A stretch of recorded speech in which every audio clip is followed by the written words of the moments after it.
खड्गाजी स्वागत छ। धन्यवाद। सन्चै हुनुहुन्छ खड्गाजी? सन्चै छु अहिलेसम्म।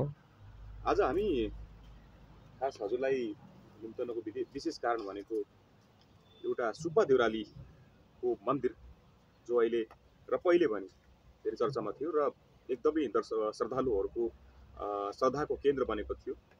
त्यसलाई हामी आज फोकस गरेर हजुरसँग अन्तर्वार्तामा कुरा गरौँ भनेर बोलाएको हजुरलाई। हजुर, के छ होला खास यसको इतिहासबाटै जाउँ न हामी यो सुब्बा देउराली मन्दिरको बारेमा। यो सुब्बा देउराली देवी माताको मन्दिरको कुरा गर्दा हजुर इतिहास अर्घाखाँची जिल्लामा जान्छ र त्यति बेलाको भुरे टाकुरे राजाहरूको इतिहास आउँछ। हजुर, अर्घाखाँची जिल्ला अर्घा राज्य र खाँची राज्यलाई मिलाएर बनाइएको छ। हजुर, अर्घा र खाँचीमा दुई भाइ खड्का राजाले राज्य गर्थे।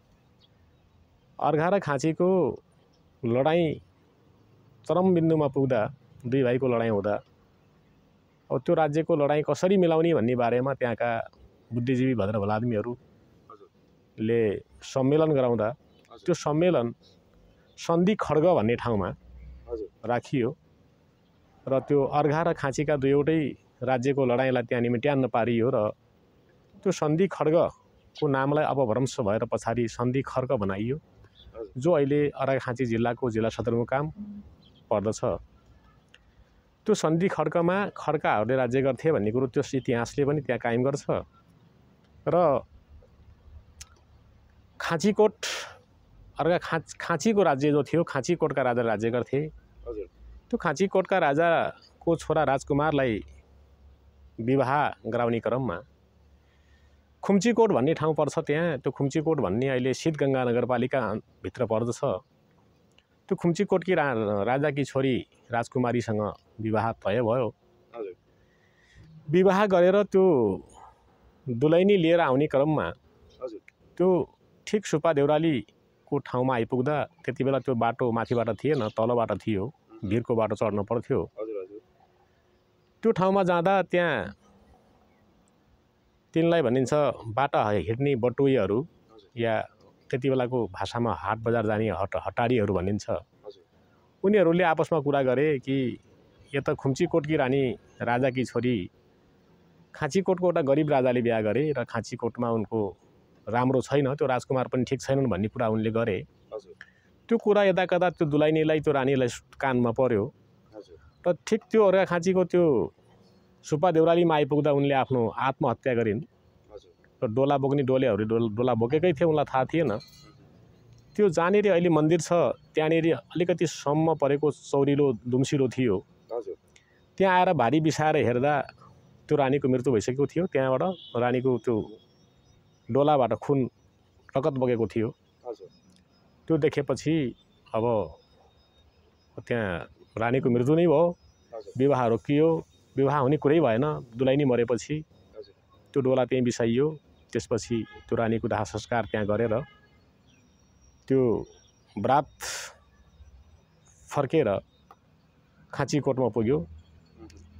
त्यसपछि त्यो खाँचीकोट र त्यो खुम्चीकोट त्यो अर्घा र खाँचीमा एउटा महामारी फैलियो। त्यो महामारीले सम्पूर्ण देश त्यहाँको त्यो राजाका रैतीहरू भनौँ या त्यहाँका जनताहरूलाई त्यो ग्रस्त बनायो।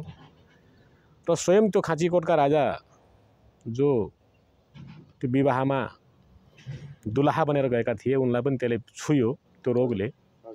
त्यसपछि अब त्यो कसरी ठिक हुन्छ त भन्ने कुरामा त्यति बेला अब डक्टरहरू थिएन, वैद्यखानाहरू कहाँ जान्थे। त्यो वैद्यहरूले झाँक्री धामी कहाँ सिकाएर त्यहाँ एकजना खनाल नामका धामी थिए, झाँक्री थिए। त्यो झाँक्रीको शरीरमा ती रानी चढिन् या ती देवी चढिन् र म यस्तो कारणले मेरो मृत्यु भएको हो र म अकाल मृत्यु भएको हुँदाखेरि म देवी भइसकेँ। अब मलाई मानेपछि, मलाई पुजेपछि तिमीहरूले अब कुलदेवीकै रूपमा पुजेपछि मात्रै यो देशमा शान्ति हुन्छ भन्ने कुरा भएपछि त्यति बेलाबाट त्यहाँको खाँचीकोटका राजा खड्का राजाले आफ्नै इष्टदेवीको रूपमा, कुलदेवीको रूपमा त्यहाँ पूजा स्थापना गर्न सुरु गराए। त्यति बेलाका ती खनाल थरका थिए ती पुजारी, तिनीद्वारा सुरु गरियो। र त्यो सुरु गरिसकेपछि त्यो रोग पनि लगभग केही ठिक भयो र त्यो रोगले अरू उग्र रूप लिएन, त्यो शान्त भयो। त्यसपछिबाट त्यो सुब्बा देउरालीको महिमा बढ्दै गयो हजुर र सबैले मान्दै गरे। त्यो अहिले सन्धिखर्क नगरपालिका र शीतगङ्गा नगरपालिकाको सिमानामा पर्छ। हजुर त्यहाँ चढाएको भेटी समथिङ महिनामा 15 देखि 20 लाख जम्मा हुन्छ। हजुर त्यो पैसा आधा शीतगङ्गा नगरपालिका र आधा सन्धिखर्क नगरपालिकामा जान्छ र त्यो पैसाले 2वटा मावि स्कुल सञ्चालन भएका छन्। हजुर ती मावि स्कुलमा निजी स्रोतबाट चल्ने शिक्षकहरूलाई तलबको व्यवस्था पनि त्यहाँबाट गरिएको छ। हजुर र त्यहाँ वैशाख पूर्णिमाको चतुर्दशीमा हजुर खड्काहरूको कुल पूजा हुन्छ। हजुर त्यो खड्काहरूको कुल पूजा इष्टदेवीको रूपमा त्यहाँ गएर खड्काहरूले बलि चढाएपछि मात्रै त्यो देवीमा अरूले पूजा गर्न पाउँछ। हजुर र अहिलेसम्म त्यो खाँचीकोटका राजा र अर्घाका राजाका छोराहरू सन्तानहरू भनौँ या हाम्रै भाइ गोत्यार मेरै भाइ गोत्यार भनौँ, म पनि खड्का भएको नाताले ती खड्काद्वारा पहिला पूजा भएपछि मात्रै अरूले पूजा गर्ने सिस्टम त्यो वर्षमा सुरु हुन्छ र वर्षैभरि त्यो जात्रा चल्छ र त्यहाँ वर्षैभरि विभिन्न ठाउँबाट त्यो बलि प्रथा छ। भाकल गरेको पुरा भएपछि बलिहरू लिएर आउने र त्यो बलि त्यहाँ दिने चलन छ सुब्बा देउराली माताको मन्दिरमा। यो सुब्बा देउरालीको अर्थमा म यहाँसम्म मात्रै गएँ अहिले। अनि खड्काजी जस्तै अर्को कुरा लाहुरेको पनि त्यहाँ बेला बेला जिकर हुन्छ। यो लाहुरेको देवीसँगको के हो त्यो त्यसलाई पनि प्रस्ताइदिनुहोस् न यहाँ। त्यो त्यति बेलाको लाहुर भन्ने एउटा सहर थियो, त्यो अहिलेको हाल पाकिस्तानभित्र पर्छ। हजुर त्यति बेला न पाकिस्तान थियो, न भारत थियो, न नेपाल थियो। त्यति बेला त अब राज्य र जोटाहरू थिए। हजुर मुगलान अन्तर्गतको सहर लाहुर भएको नाताले त्यो लाहुरतिर काम गर्न जानेलाई लाहुरे भन्थे। त्यो लाहुरेमा या ब्रिटिस आर्मी होस् या गोर्खा आर्मी होस् या त त्यो इन्डियन आर्मी होस्, ती आर्मीमा जाने या काम गर्ने क्रममा जाने मान्छेहरूलाई लाहुरे भन्थे। र त्यो लाहुरेहरू त्यहाँबाट जाँदै गर्दा त्यो देवीको मन्दिरमा भाकल गरेर जान्थे र भाकल गरे मुताबिक त्यो देवीको मन्दिरलाई भाकल गरिसकेपछि उहाँ गइसकेपछि उनीहरूले त्यो ठाउँको भने मुताबिक जागिरी पाउँथे। त्यो क्रममा त्यसै क्रममा एकजना लाहुरे त्यो बाटोबाट जाँदै गर्दा ती सुब्बा देउराली मातालाई भक्कल राखेर, हे माता, म लाहोरमा भर्ती भएँ र राम्रै तलब भयो, राम्रै कमाइ कजाइ भयो भने आउँदा म सुनको गहनाहरू यहाँ चढाउने छु भनेर गएका थिए। हजुर र 3-4 वर्षमा फर्किँदा राम्रै कमाइ भयो, लाहुरे पनि थाहै भए। हजुर बिदामा आउने क्रममा आउँदा उनले त्यो जुन भाकल गरेका थिए त्यो बिर्सिएका थिए। ठिक त्यो सुब्बा देउरालीको एरियामा आइपुग्दा उनलाई त्यो याद आयो कि मैले भक्कल त गरेको थिएँ, देवीलाई दिनुपर्ने थियो, म लिएर त आएको छैन, मसँग त्यति पैसा पनि छैन, हजुर त दिन पनि किन पर्यो र, अब नदिने। त्यो बाटो छलेर अर्कै बाटोबाट जानु पर्यो। हजुर त्यो सुब्बा देउरालीको देवीको स्थान भएको ठाउँबाट नगएर हजुर अर्कै ठाउँबाट जान्छु भनेर लाहुरे जाँदै गर्दा लाहुरे अचानक त्यो देवीको शक्तिले गर्दा त्यो पहरोमा टाँसिएको त्यो कालो आकृति अहिले पनि तपाईँहरूले देख्न पाउनुहुन्छ।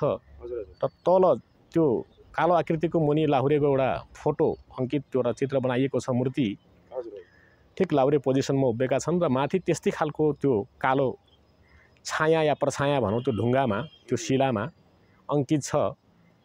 र त्यो लाहुरेले धोका दिएको हुँदा त्यति बेलाको त्यो संस्कारमा त्यो देवीले उनलाई प्रत्यक्ष रूपमा लगेर त्यहाँ टाँसिदिएको भन्ने एउटा कहानी छ र जनविश्वास र आस्था पनि छ। अब किंवदन्तीमै आधारित हो, यो इतिहासमा उल्लेखित छैन। किंवदन्तीमा त्यो छ कि लाहुरे टाँसिएको भनेर। त हेर्दाखेरि शिलामा पनि त्यो लाहुरे जस्तै आकृतिको देखिन्छ र त्यसको मुनि लाहुरेको एउटा मूर्ति बनाइएको छ। लाहुरेको त्यहाँसम्म मात्रै हो। अनि खड्काजी अर्को पनि एउटा कुरा जस्तै भनिन्छ कि यो जुन अघि भन्नुभयो हजुरले विवाह भएको रानीको त्यो लगभग विक्रमी सम्वत 1916 को आसपासको कुरा त भन्नुभयो।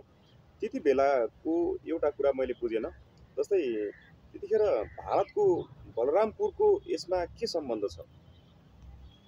बलरामपुर त त्यति बेलाको अब त्यो राजा भयो र त्यो त्यहाँको बलरामपुर राज्यमा जान्थे। त्यो हाट जाने क्रम थियो, लाहुर जाने क्रम थियो, त्यो बलरामपुर भएरै जान्थे। हजुर र बलरामपुरको त्यहाँ त्यतिखेर त्यो मेन सहरको भूमिका बलरामपुरले निभाउँथ्यो। किन भनेपछि हामीले सुनिराखेको कुरा भारतको जुन बलरामपुर को सम्बन्ध यहाँ जुन अहिलेको भनौँ कालिम्चोक जो ठाउँ छ त्योसँग सम्बन्ध राख्ने भएर यसको जिक्र बारम्बार उठेको देख्छु मैले।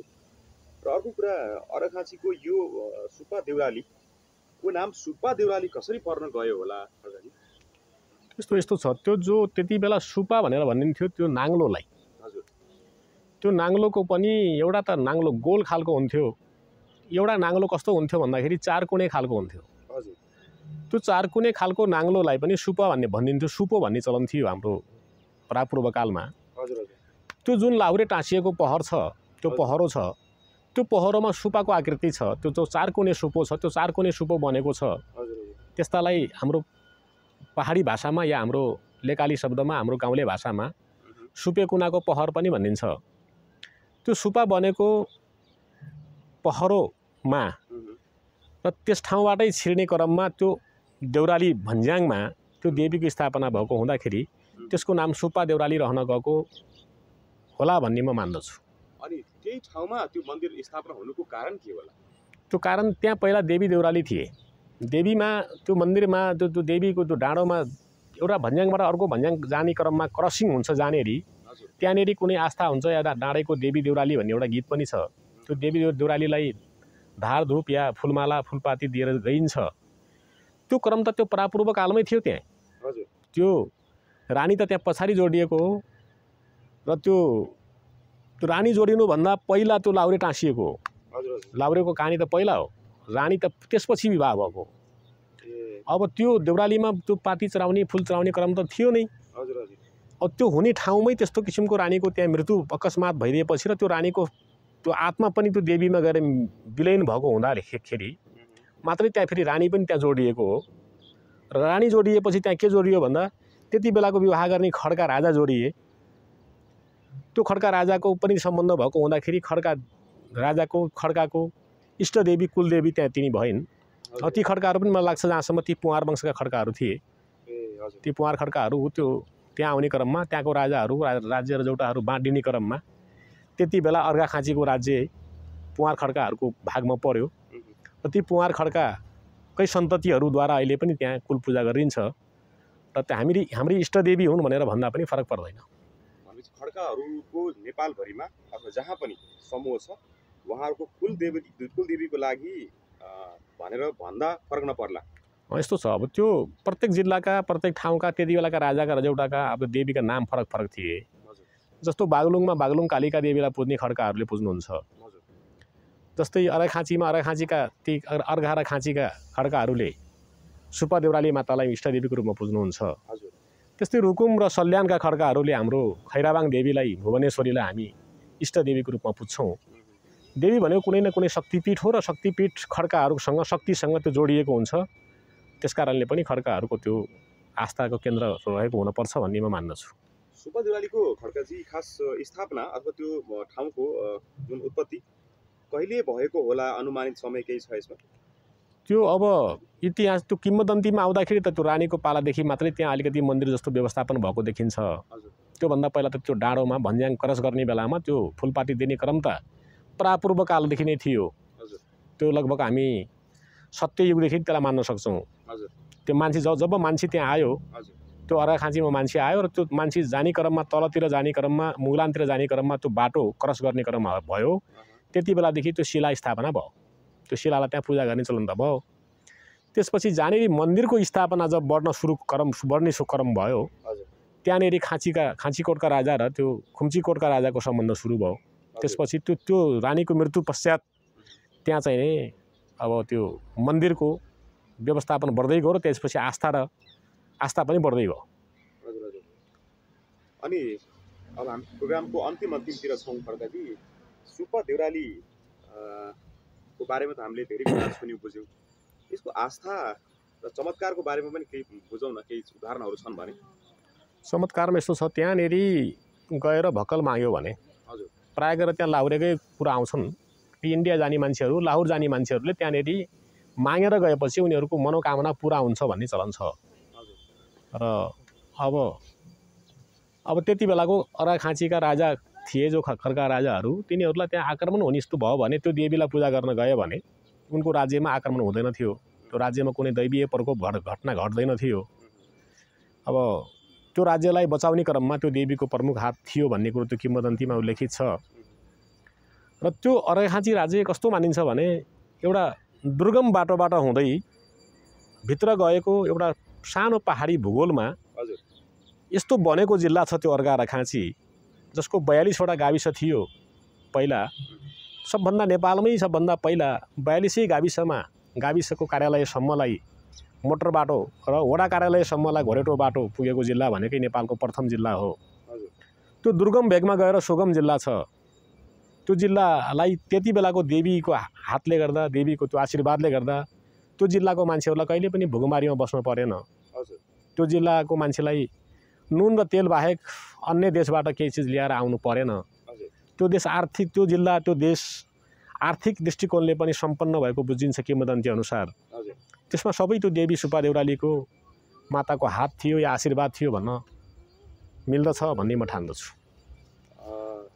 खड्गाजी, त्यसो भएपछि सुब्बा देउरालीको बारेमा हामीले धेरै कुरा आज सम्झ्यौँ, बुझ्यौँ, जान्यौँ र हामीलाई विश्वास छ कि यस भिडियो मार्फत अब सुब्बा देउरालीको बारेमा बुझ्नेहरू, थाहा पाउनेहरू जति हुनुहुन्छ, जो कहिले पनि सुब्बा देउराली दर्शनको लागि जानु भएको थिएन, उहाँहरू पनि सुब्बा देउराली एकपटक दर्शनको लागि जानुहुन्छ भन्ने हामीले आशा लिएका छौँ।